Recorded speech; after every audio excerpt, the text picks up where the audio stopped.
Good afternoon and welcome to HYCM's online trading workshop with myself, Giles Cochran, the currency analyst and a trader for ASAC Fund. Good afternoon. It's nice to have you all on board. I'm just going to welcome everybody in.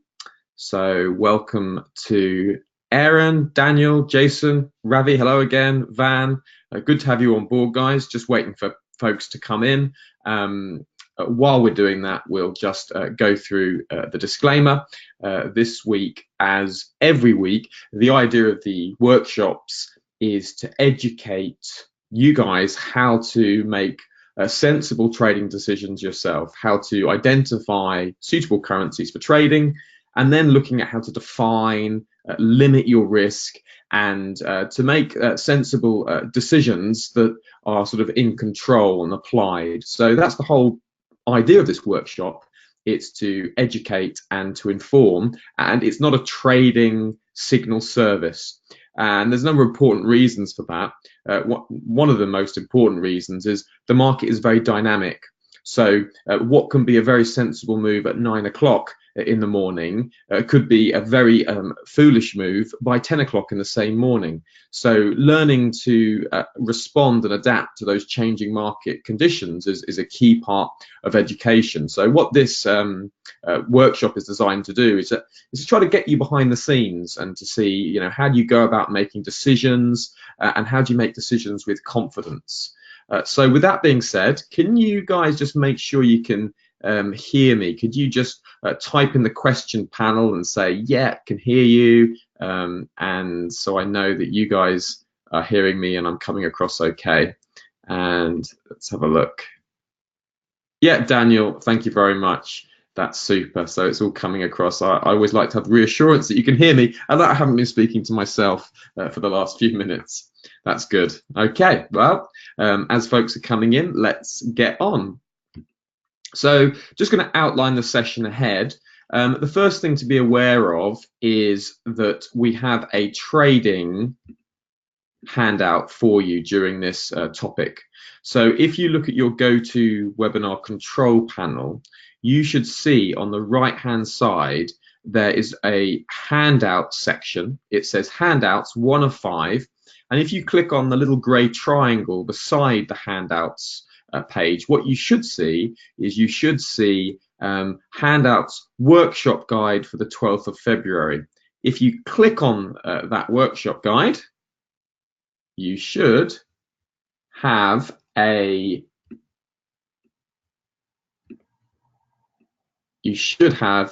this appear. Okay, so you should have a handout that looks just like this, and it goes through a number of different headings that we'll be covering during this session, and introduces the special topic, how to trade the head and shoulders pattern.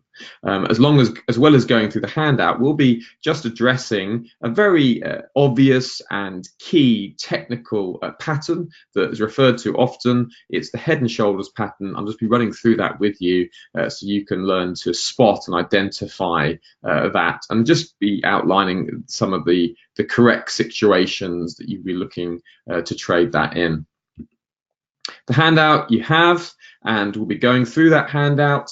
And of course, for those who regularly attend this workshop, please do email suggestions for topics. Now, when I say the topics, I mean the special topic. So this week we're looking at the head and shoulders pattern. In previous weeks, we've looked at risk on markets, risk off markets, how to use the US dollar index in your trading, you know, all sorts of different aspects we're looking at. So there's something that you're really interested in, please do just email workshop@hycm.com. Yeah, hi Ravi, good to see you in, and Trivivan, good to see you guys. You're coming in now. That's super.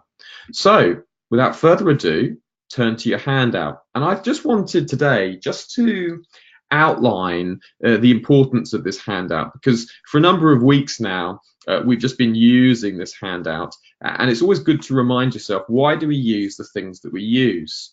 So what I wanted to point out is just to go through these different topics, looking back, looking forward, looking at the charts, looking at your risk, and looking at the outcome of your trade. When I was looking to do an hour's webinar in order to help people get behind the scenes to learn how to make sensible trading decisions, I thought, what's the simplest way of breaking this down in a way that's comprehensive? So in other words, it covers everything you need to cover, but it's also simple enough to not be over challenging.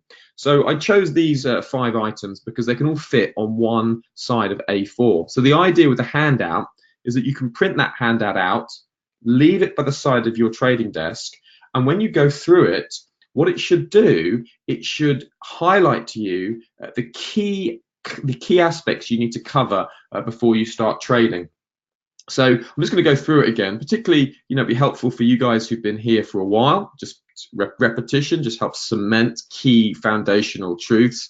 And for those of you who just joined for the first time, this will give you an introduction as to why we do and why we shape this workshop the way that we do. So first of all, looking back.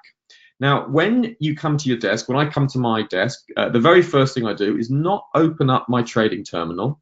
No, instead what I do, I look back across the last couple of trading sessions to remind myself of the key events that have taken place, okay? So the key trading sessions, a trading day comprises of 3 separate sessions. So it starts off with the Asian session, which is overnight in GMT time. And in GMT time, that goes from just around midnight through to about 6, 7, 8 a.m. in the morning. Then you have the European session, which is roughly from 7, 8 a.m. through to 5 p.m. GMT time. And then you have the US session, which overlaps with the European session, and that goes from about 1 o'clock GMT time all the way through to 10 o'clock GMT. And that's the whole trading day. So when you come to the desk, you want to see what's been happening in the last 2 sessions, what's been influencing the market, what's the market's been concerned about. And the simplest way to do that is to read a couple of session wraps and see what the key market events have been, okay?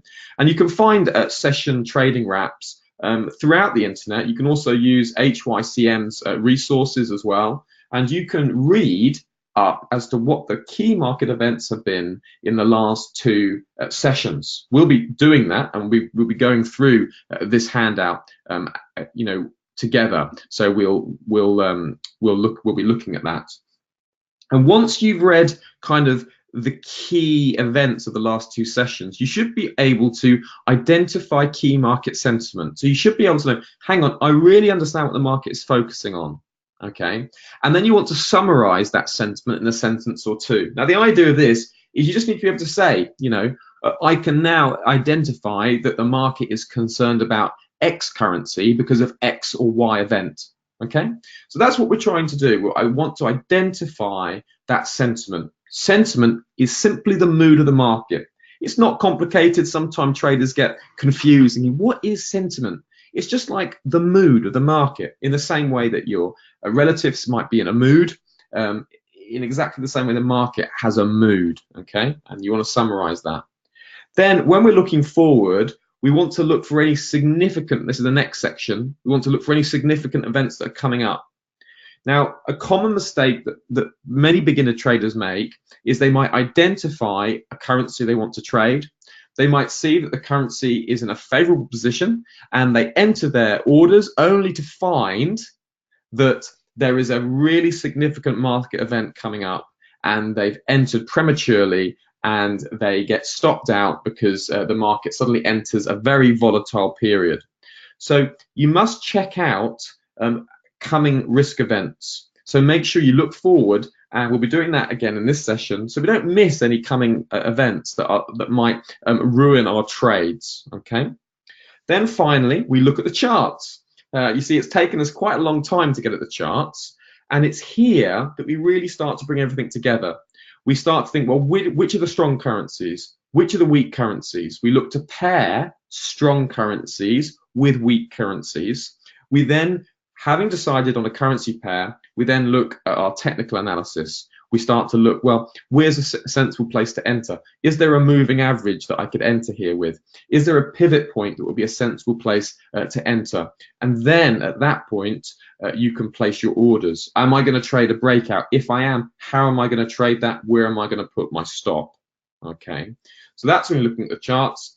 The fourth element is looking at your risk. Arguably the most important element of trading is managing your risk, often very overlooked. And yet, if you want to trade successfully, you're going to have to become an excellent risk manager.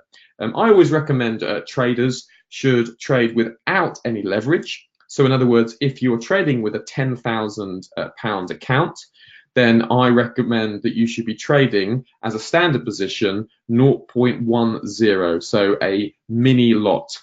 So that will be trading unleveraged, because your trade size matches your account size. Okay, and that's what you want to do. Match your trade size with your account size. So if your account size is £100,000, then trade with one standard lot, a unit of 100,000. In the same way, if your account is £10,000, then trade with a mini lot that's 0.10 of a standard lot. That way, you're much less emotional, you're much less tied into your whether you're winning or whether you're losing your trade, and it's easier to be less emotional. So that's key, looking at your risk. And then finally, you want to look at the outcome of your trade. This is where you learn. Did you follow the correct process? Why did you enter the trade? Did you just jump in? If you didn't follow your correct process, if not, why not? And then how do you learn from what you've done? Okay, so these are all the elements of a trade. It's identifying a potential trade, seeing where to enter, managing your risk, and then reviewing the outcome of your trade. So I just wanted to go through that again. Use the handout, it will help you, and you can just go through it as simple as one step at a time.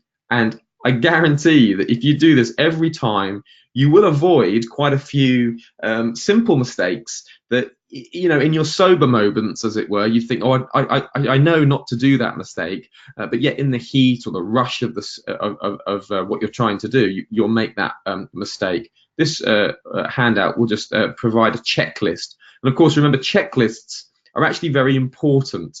I know that if you look at the history of aviation and flying, one of the key things that stopped accidents in aviation was the use of checklists. Okay, so if you think about it, a pilot knows what they're doing. They wouldn't, in one sense, need a checklist because they know all the things to check. However, by having a checklist that you actually tick off, that helps you to avoid making silly mistakes. Same way in surgery, if you have a surgeon who's using a checklist, you'll feel very reassured, wouldn't you? Thinking, oh, great, when he does his operation, I know he's going to physically tick off every correct process.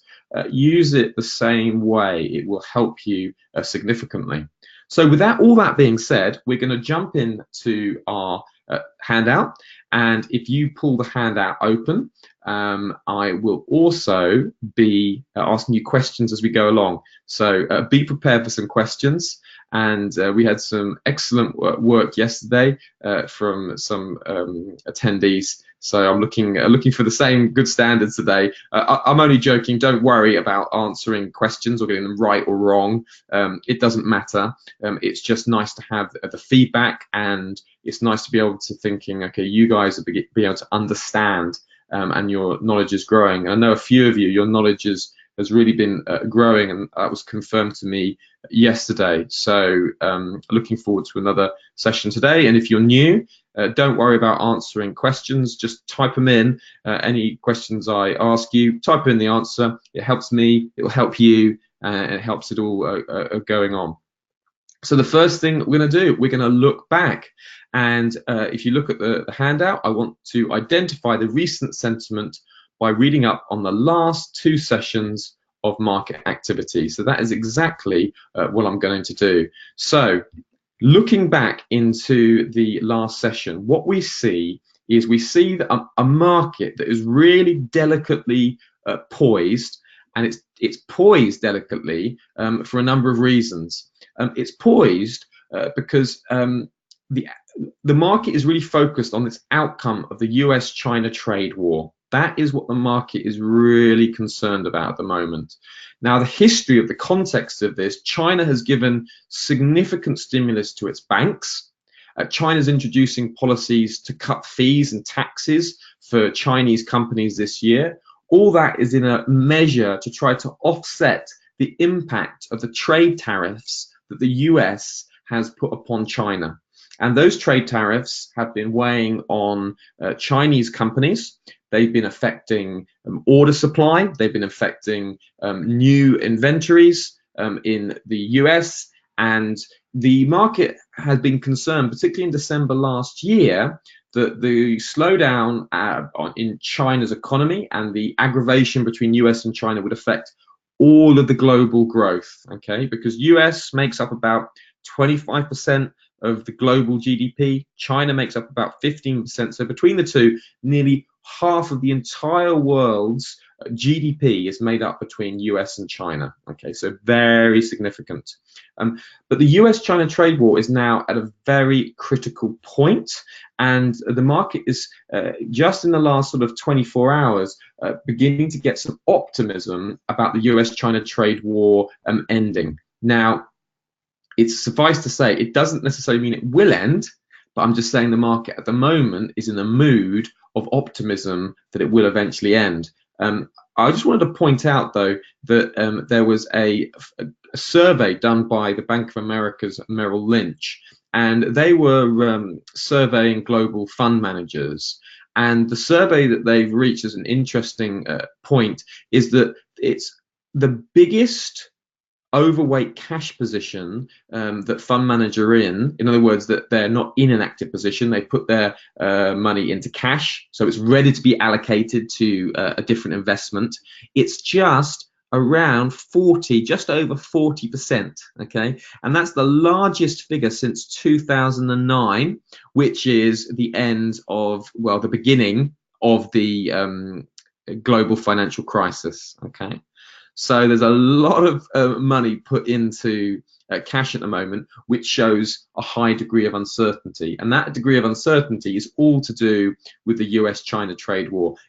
It's all to do with global growth. Is global growth slowing, and is it going to deteriorate? Or is the US-China trade war going to end, and will global growth sort of get back set back on its path? So just to be aware, we're in this. So the market is very sensitive at the moment to any news that's coming up about US and China trade war. Okay, so we just need to be aware.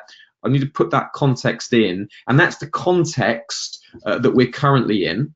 And in the last previous Asian session, President Trump was reported to be speaking at a rally in Texas on the China trade deal. Okay, and this was reported on the overnight Asian session. And what he was telling supporters is that he's going to make a great deal. You know President Trump, the way he speaks, he uses very he doesn't guard his language. He's not like a typical politician. He speaks very freely, and you know, he's wanting to assure his supporters and the whole US that he's going to make a great deal with China.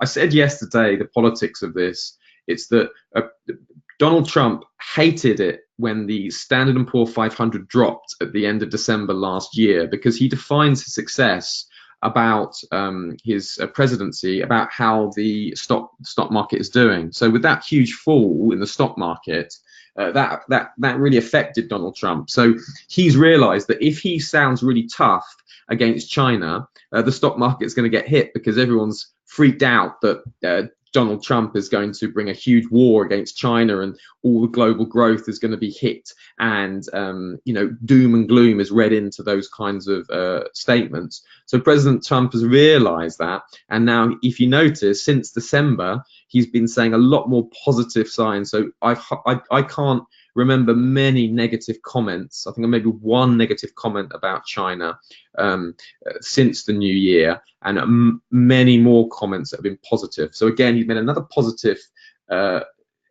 statement last night, and then that echoed a report at the end of US session yesterday from the White House advisor Conway that there's going to be a deal between US and China, and that it's close. Okay, so you see those two bits of information have been key in the overnight Asian session, and it's all to do with this big concern about China and US. And now we've got Trump, we've got US advisors currently in China, got Lighthizer, he's there, And the end of this week, there's some high-level meetings, okay, Thursday and Friday. So we're building up to this, what could be potentially a climax to a deal. But get this in context, no deal has been struck. The issues between US and China are difficult. US is concerned about China stealing intellectual property rights from US companies.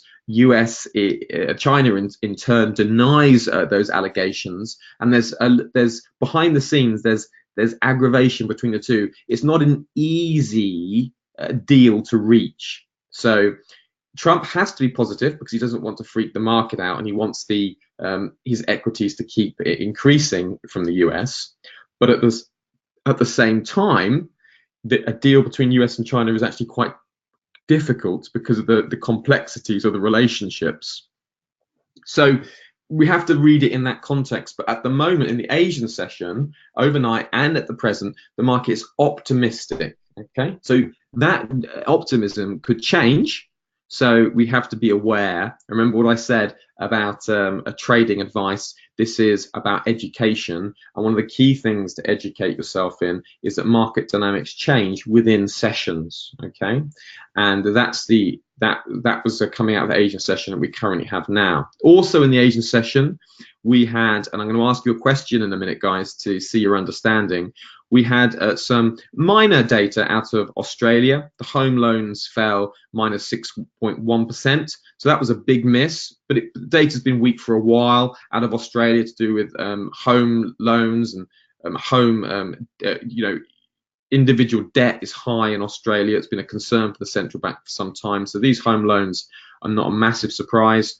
We also saw business confidence come out at 4, slightly better than December's reading, but as a whole, when you take the whole the trend, you can see from November, business conditions have deteriorated, trading has deteriorated, profitability has deteriorated, employment deteriorated. We have a slight pickup in forward orders, stock level, exports remaining very similar. So when you put that all together, what you have is we have some soft data out of Australia, and you can see here the business confidence and conditions. You can see from the end, middle to start of 2018, we can see a sharp drop in business confidence and business conditions, and going underneath the long run average. Okay, so we had that business confidence coming in just around 4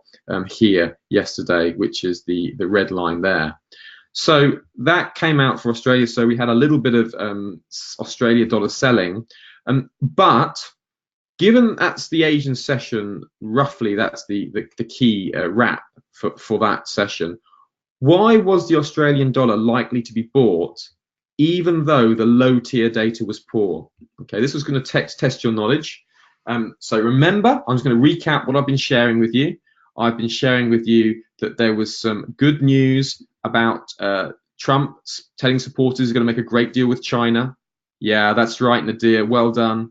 And the echoes report in yesterday's US session from White House, there's going to be a deal between US and China was close. So then we had this low tier data out from Australia.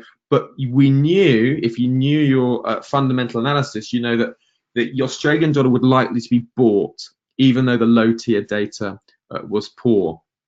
And well done, Nadir, you've got the correct answer. It's to do with the Chinese deal. Now, as I've mentioned a number of times before, the Chinese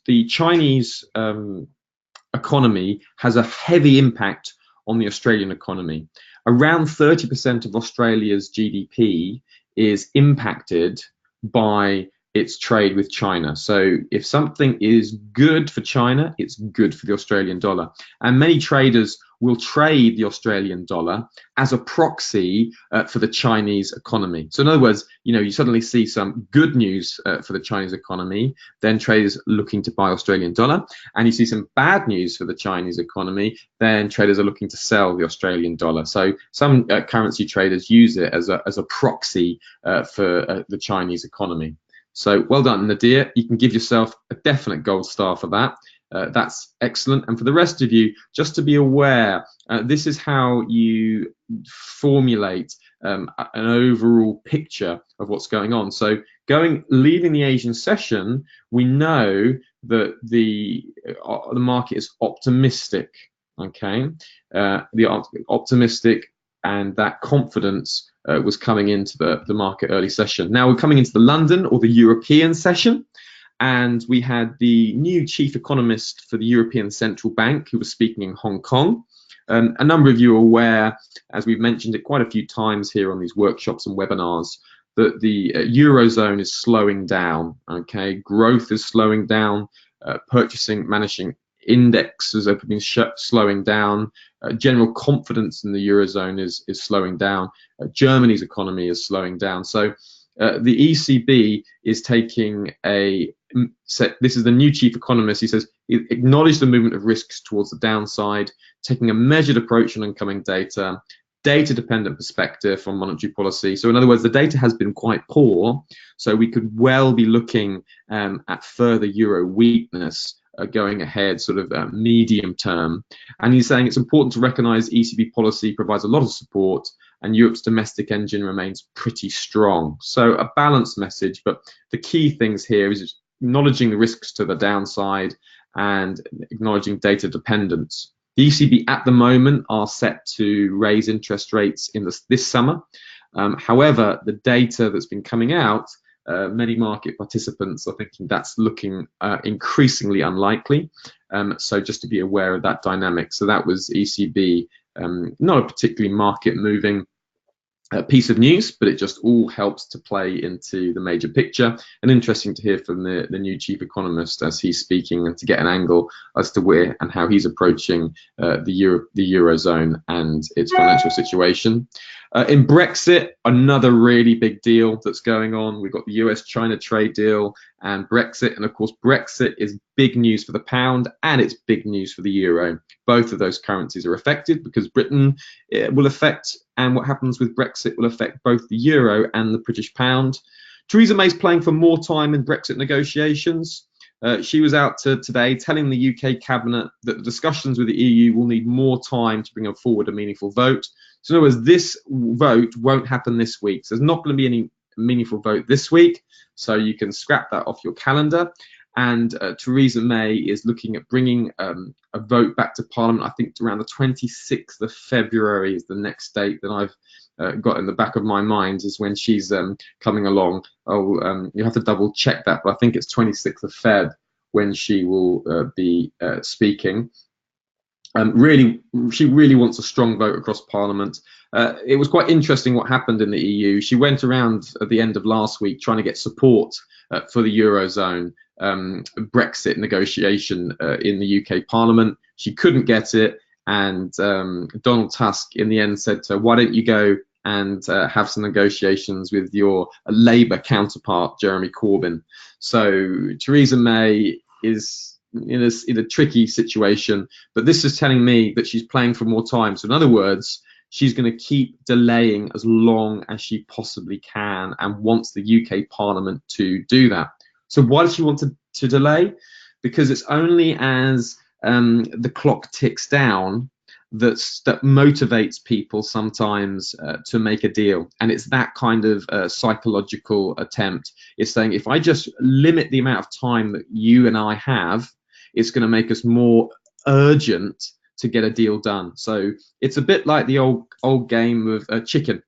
Okay, you know the game of chicken where you have two people, two children, they're running at each other and they're going to see which one is going to pull away first. It's that kind of idea. That's really the strategy that Theresa May is taking. Now, at the moment, I think we're going to continue to see the pound being sold. And that's because the possibility of a no-deal Brexit increases the longer the game of chicken goes on. Now, the market is not thinking a no-deal Brexit is very likely, but of course, if the deal keeps going, if the deal keeps getting delayed, then that will be the default position. So if nothing else happens, come the 29th of March, Britain will leave the EU without a deal, and if that does happen, the pound will fall considerably. Okay, so we'll just look at the pound US dollar chart and we'll just see what's going on. Now, interestingly, we have a little bit of a bid going into the market now, and that is because Bank of England's Mark Carney is speaking at the moment, and what he said last week was that monetary policy's direction is going to be affected significantly by Brexit. Okay, so Britain's growth growth forecast was revised down. The market sold off the pound when Carney's, those growth forecasts came out of the Bank of England. But then when Mark Carney spoke, he essentially was saying, look, if we resolve Brexit, a lot of these problems in the UK economy would dissipate. Okay, so he's just speaking now, and some of the things that he's saying now, I'll just read it out off the Reuters feed. He's saying.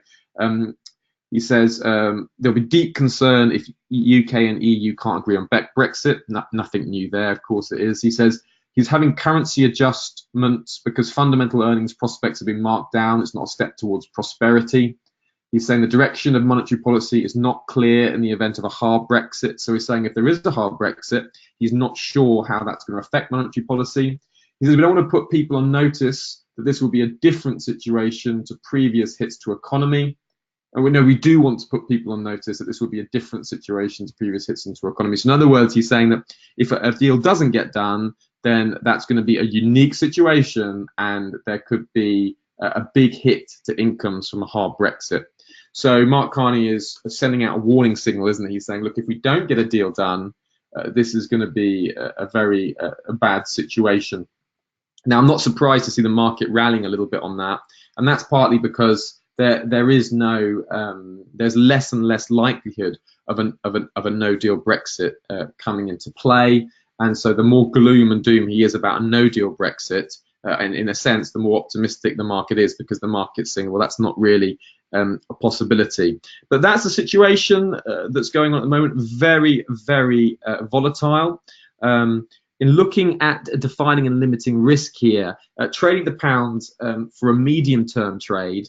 If you're of the inclination that a deal's definitely going to get done, you'd have to use a wide stop and need to be underneath these daily lows here at the 1.2300 handle, and then the target would be around 1.35 would be a decent target here. So there is a trade with the stops below here and targeting the 200 exponential moving average up there at around 1.3600 I would make as a target.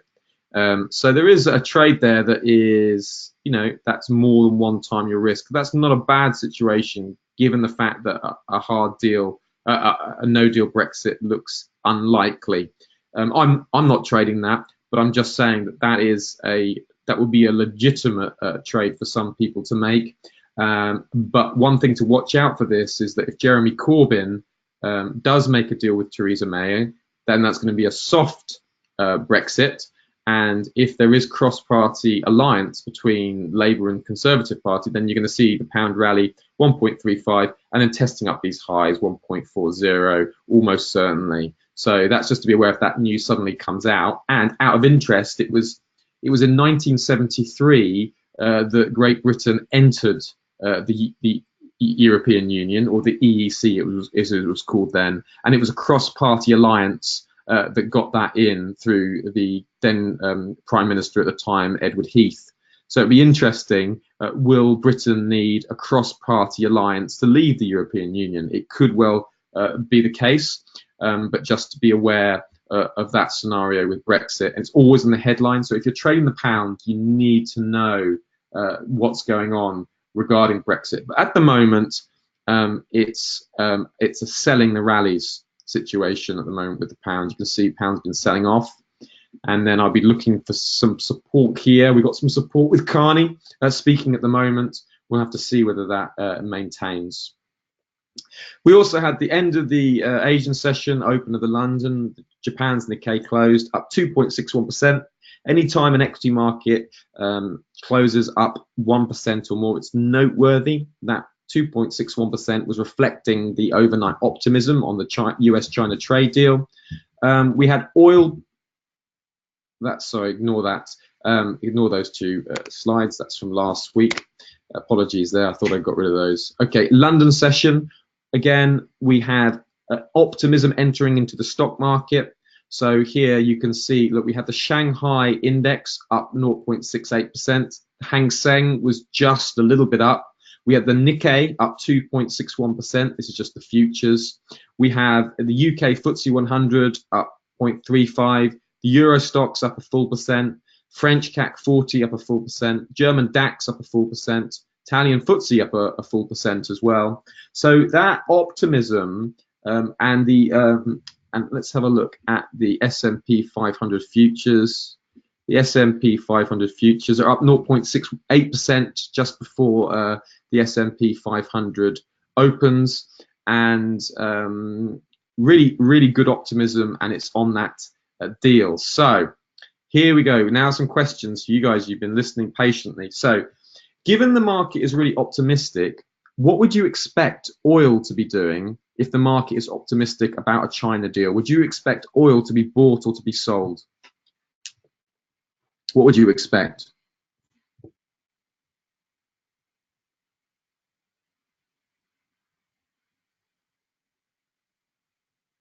Well done, Tribuvan. Well done, Nadir. Good work. Exactly. You'd expect oil to be bought. And that's why we've seen a strong bid in oil in the London session. Okay. Oil's up now nearly 2%. And as I'll mention this to you, there was a very strong signal put in, technical signal put in yesterday after I was mentioning this on the FX week events look ahead. I said technically oil's at a key place, a good place to potentially buy, and we had a false break of an inside bar, a large pin bar, that formed on yesterday's daily price chart, and I shared with you that oil is a seasonal commodity. Okay, it's very seasonal. It tends to lose value in October, November, and December, and it tends to gain value in February, March, and April. Okay, oil is seasonal, and there's strong reasons for these seasonal patterns. And February, you can see that in the last 20 years, it's increased a total of 15 times in the month of February. So that's a 75% increase. So what we're potentially looking at here is potentially a good month for oil seasonally. So if you were looking at trading oil, a good place to enter would have been yesterday, would have been an excellent place to enter, and looking for maybe 60 US dollars for the US crude oil would be a pretty decent target. So I wouldn't necessarily chase that now, but yesterday I was flagging that position up. And we've got some key data coming out now. We've got the API private inventory data out this evening, and then we have the official US crude inventory levels out tomorrow as well. So that was just wanted to flag that up and keep you in the loop with that. We had the OPEC's monthly report. They see demand for crude down 240,000 barrels per day. They've got output falling. So in other words, that there's less oil going into the market. They're raising estimates for non-OPEC supply growth. They've got Saudi production is at 10.2 million barrels per day versus 10.3 million barrels per day.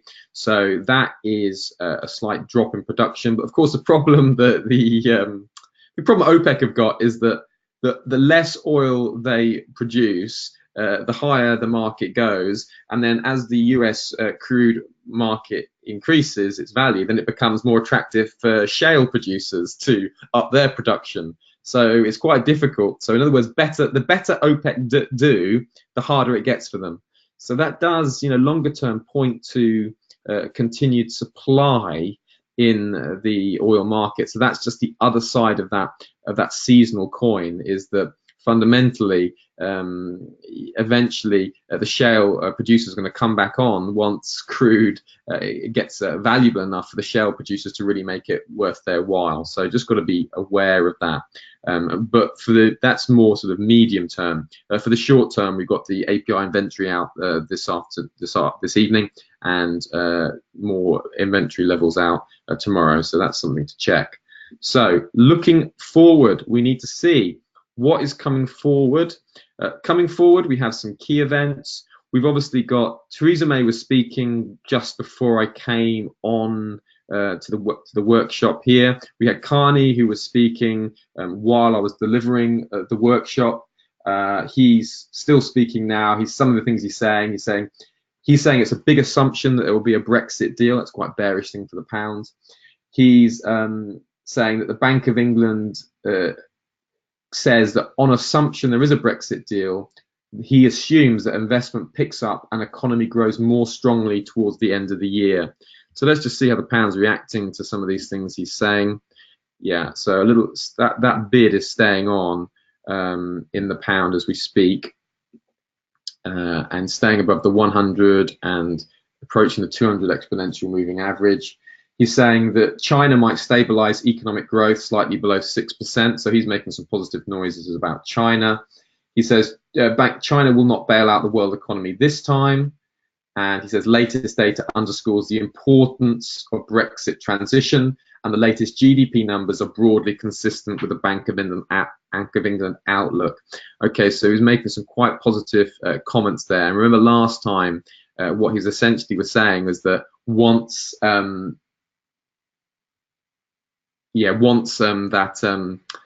Brexit deal is sorted, the pound should recover. So that's what's going on here. That's why we're seeing a little bit of some bids in the pound. The market's kind of remembering Carney speaking from last time. Coming up, we have the Jerome Powell speaking, and he's speaking here 5:45 GMT. Mark that in your diary. That's going to affect the US dollar. So if you're in any dollar positions, 5:45, 5:45, you need to be aware of Jerome Powell speaking. It's a high risk event. He could move the market. And similarly, the main event that we've got coming up is 1 a.m. and 2 a.m. GMT, which is the Reserve Bank of New Zealand's interest rate decision, rate statement, and monetary policy statement. Not going to go into that. We covered that in depth and in detail on Monday's FX Week Ahead. Needless to say, that has some strong impact for the New Zealand dollar. And if the Reserve Bank of New Zealand are more dovish, then the Australian-New Zealand dollar pair looks good for a potential correction. So that could be an interesting pair to trade on a dovish Reserve Bank of New Zealand decision. Looking at the chart, so this is the bit now when we want to develop a bias for certain currencies. So this is over to you guys. Can you please tell me which currencies do you think are strong and which currencies do you think are weak? Okay. So which currencies are you expecting to be strong, which currencies are weak? So just to remind you that when the market is in a risk-on environment, then it tends to sell the yen, sell the Swiss franc, okay? And it tends to buy the Australian dollar, buy the New Zealand dollar, and buy the Canadian dollar. When the market's risk-off, it does exactly the reverse. So given the fact that we're starting to like risk, we're tentatively positive about risk, which currencies do we expect to see? Yes, we've got a strong CAD. Very good. Chibivan, excellent. And remember that CAD has a correlation with oil. So when oil increases, that produces a bid for CAD. So CAD is strong. We have a potentially weak pound with the caveats that Mark Carney's just been speaking, okay? We have, yes, a weak euro, very good. And we have a strong Australian dollar. Now, the tricky thing with the Australian dollar is that although it may be stronger momentarily on the US-China trade deal, The Reserve Bank of Australia's governors, Lau, came out last week and said that growth and inflation is reduced for the Bank of Canada. So this is when you're marrying up sentiment with fundamentals. So the wider fundamentals are bearish for the Australian dollar. The short-term sentiment is strong for the Australian dollar. Now, you can still trade it as a strong currency, Tribhuvan. That's absolutely fine. You just got to hold that in your head, that you're thinking, hang on, the Australian dollar may not appreciate too much because of the weaker fundamental picture out of the central bank. Okay, that's excellent. So let's come up with some ideas now. Which are strong? Pair up the strong and the weak currencies. Okay, so let's have some currency pairs. Yeah, great, Trib. I'm glad you've got that. That's super.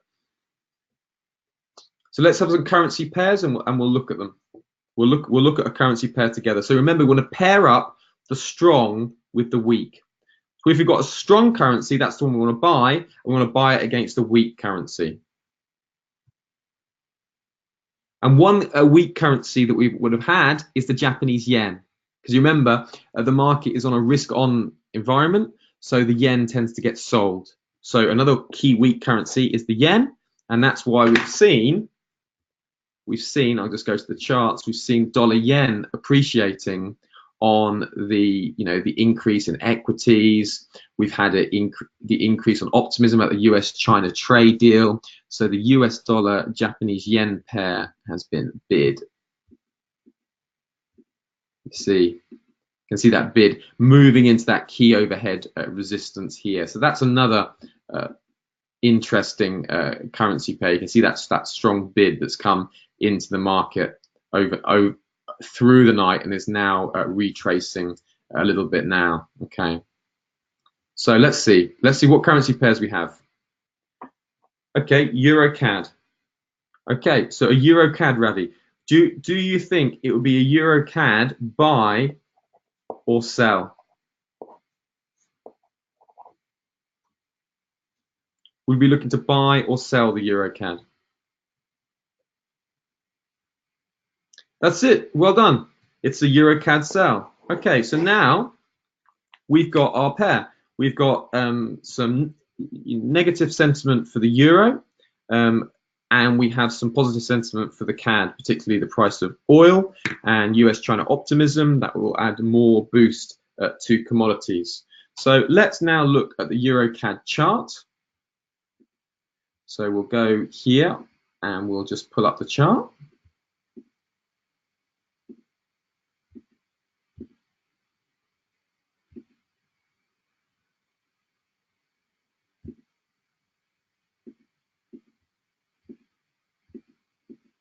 Okay, so let's look at the chart. We start to look at it. We can see we're heading in on a weekly, which is heading into some sort of fairly hefty support down there. We've got a little bit of room to roam. We have key moving averages collecting above. We have on the hourly chart, we're at some support. We're at a support level there, so we don't want to sell at market price because we're in some support levels. And we go down to the 15-minute chart, and we'll start to look on the 15-minute chart as to where a good level is. So let's draw a Fibonacci point from the yesterday's high to today's low. Okay, so see there. And where would be some good levels to look to sell the Euro CAD from? You just write some good levels on the Fibonacci retracement. You tell me, guys, where you think a good level would be. I'm just going to be pulling up.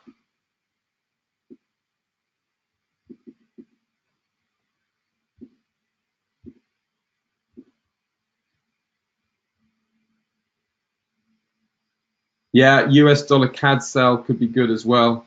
Should be I like that. We'll just look at this Euro CAD pair now, just looking at the technicals. I'm just going to pull up some pivot points for us on a different chart. Yeah, okay, and we have, right, an interesting level here. We have on the 15-minute chart, we have a pivot point. These are freely available, these levels. You can just find them around the 1.500 handle. So here are the good levels for selling. A good level would be selling just in front of this level here, okay? Because it's a daily pivot point on the 1.50, and it's also a convergence of the big round number 1.50 and the 200 exponential moving average. So entering a trade here at this level with stops above these highs here would be a sensible place to enter a trade. We also have this support level here. A breakout of the 1.4950 level would be good down to the 1.4934 level. So on a breakout, we'd look to sell 1.5950 and beyond. On a retrace, we can look at 1.50 handle level. And Nadir, 61.8 of 100 moving average. Yeah, again, that would be an excellent place to enter. So entering here, stops above the high, gives you room. And then as price moves down in favor, you can just move your stop below the latest swing point. Or if you wanted to try and get the stop a little bit tighter, you can just put it here above the 200 exponential moving average as well. So they're the kind of entries that that I would be looking for if I was trading this pair based on analysis that I'd done. So that's how you go about it, okay? And you could even look at the 50, the 100, the 200 exponential moving average. Look for pivot points, look for big round numbers, and then you can find good places to enter the trade. And on a breakout, you could trade the 1.4950, although it is harder to trade breakouts. You'd really want to see something like, if oil suddenly shot up, another couple of percent, very quickly on the API data or something like that, then, this would be a good potential trade you could do. Also, the other potential pairs to look at today would be the CAD yen pair. That would be a fairly decent buy. You could look at the CAD, US dollar CAD is quite an interesting pair at the moment as well, with oil in the situation that it's in. So there's a few ideas, and the idea is to get you guys thinking how you could do that for yourself. Now, well done, good work, guys, and well done for staying with me. We're now going to the next. We've done that, strong currencies, weak currencies. Now looking at risk. I've mentioned that at the start, so I won't mention that now because I want to have time to go to our special topic, which is trading the head and shoulder patterns. Okay, now the head and shoulder pattern is a very key technical pattern that you will see in the market over and over again. And essentially it looks like this. Essentially it looks like having a left shoulder, a head, and a right shoulder. It's called the head and shoulders pattern because it's meant to be, in a sense, like someone's head and shoulders. So, your head is above your shoulders. So you have a left, right shoulder, and a head. And really what you're looking in these kind of technical trades is you're looking for a left shoulder and a right shoulder to be roughly equally spaced and similar height to each other. And then you're looking for a head that goes above those shoulders. And then the way you enter the trade is you enter on a break of the neckline. So the neckline is the point that goes through the shoulder, the left shoulder, the head, and the right shoulder. Do you see here? The price goes through all of these, and then the entrance is on the break of the neckline. Now, you could trade, just as price goes to the neckline, or you can wait for a close below the neckline or above the neckline, depending which direction. The stop is placed above the shoulder. Okay, that's usually a fairly safe place to stop. And the target is the distance from the head to the neckline. Okay, so you can see here, this is your target, your head to your neckline, this distance M from the head to the neckline. This is what you target from there, the neckline, down to the target there. Okay, it works the same way inversely. So if you're wanting to trade it long, your left shoulder, right shoulder, head, again, you're looking for the distance from the neckline to the head. and you wait for a break above the neckline. I like a break and close. So in other words, if it's a daily chart, you want the actual price to close above the neckline. That just gives you that extra bit of confirmation. Then you can always try and wait for a pullback, but a break just gives you a confirmation. Now, this was a trade that I was flagging up to folks when I was last time in Dubai, and I was running a big intensive beginning trading course with HYCM. And when I was there, I was flagging up this interesting head and shoulders pattern on the gold chart. And I'll just show you this trade, partly because I flagged this up, before it happened, early December time. And if you notice here, the trade, the head and shoulders pattern was this. This is the left shoulder, that's the right shoulder, this is the head. The neckline was at an angle, okay? So I waited for, it was around this area because I was waiting for confirmation of pricing closing above the 200 exponential moving average, and then I was highlighting the target as the neckline, the head to the neckline, and you can see the target was easily hit. So there's an example. See, sometimes the neckline is slanted, and you can see if you drew a line from here, from this shoulder to that shoulder, if you drew a line through the points, you see the line is slightly slanted there, and it was this candle that was the breakout above the neckline. You could have arguably done a tighter neckline about there and had that as the break above the neckline. Either way, it didn't matter, because either way your target was hit. But that was an example. And now here's the most important thing about trading a head and shoulders pattern. You don't want to just trade them because you see them. That's the fundamental thing to understand. You trade a head and shoulders pattern when there is a strong fundamental reason to trade. Now, at the time, gold was very attractive because it was there was increasing concern about the US-China trade war. Equities were falling. People were looking for relatively safe places to put their money, a lot of safe haven buying, and gold is a safe haven commodity. And so there was a lot of strong reasons to buy gold. And you can see, look, gold rallied strongly out of the end of last year. So that's just a really good, example. You find the pattern, but you also have to have the fundamental backdrop for the pattern. Okay, you need to have the fundamental reasons for entering the market. And when you combine fundamentals and technicals, you've cracked the code. You know how to trade successfully in a consistent, long-term, healthy way. So that is the head and shoulders pattern. That's a recent example that I called live before any of this happened. So I wanted to use that as an example, particularly for those of you guys who were there at Dubai. You may have remembered me pointing this trade out at the time as a very interesting trade and pattern. I think it was on the Tuesday that I was with you. So that is the end of our session. Just want to quickly remind you with a couple of things. Risk on, risk off. Beginner traders often get confused with this. Risk on markets appreciate during risk on times. Equities, higher yielding currencies like Australian dollar, New Zealand dollar, Canadian dollar, commodities.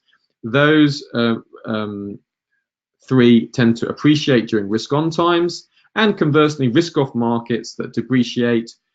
You have yen and Swiss franc appreciate, and the US dollar, and the Australian, New Zealand, the Canadian dollar depreciate during risk off times. So I'll leave that. That was from a different time, but just wanted to remind you. Going forward with HYCM, there is a number of different opportunities that are available for those making deposits to fund a trading account. If you deposit $1,500, you get a one-on-one coaching session with myself, so I can try to help you personally. If you deposit $3,000, you have one-on-one coaching with myself again, plus a 1-hour trading follow-up review session. That's always useful. You have 1 hour with me. I give you the things to work on, to go on to improve based on our conversation and some information you submit to us in advance. And then you come back and do a trading follow-up review session.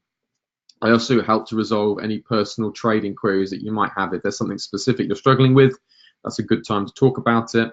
And then the premium is when you deposit $10,000, you get a 2-hour coaching session with myself, our trading follow-up review, and 1 week's VIP support. And that is the idea. The idea with the VIP support is that you would kind of email me trade ideas that you're looking at, and I would make comments based on the ideas that you are suggesting. So that is the end of our time. Now, thank you very much for being with me. Thank you for the good input and the good questions that you're asking. Well done, Tribhuvan and Nadir. You guys are really, and Ravi, you guys are really moving on a tremendous amount since I first started doing these workshops and times. So that's really good to see. You guys are obviously working hard, and I look forward to seeing you. And I won't be here next week. Yes, but I will. Exactly, Tribhuvan. I will be seeing you in Dubai. But for those regular guys, the workshop and the webinar won't be taking place next week on the 18th and the 19th of February. So that won't be happening next week. However, we will be back again the week after that. So don't worry, we're not going away. We will be back. But for those of you who are going to be in Dubai, it would be really good to see you and meet up. And make sure you say hello, and make sure I recognize. Make sure you tell me that you're on this workshop, so I can see you guys. Yeah, Tribhuvan, make sure you come and say hi to me and say hi, I'm Tribhuvan, so that I can greet you properly. That would be super. Okay, guys, very well done, and I look forward to seeing you guys when we have our workshop and webinar in 2 weeks' time again. Have a good week, trade safe, and watch out for risk sentiment, which can change at any minute at the moment. Okay, guys, take care. Bye.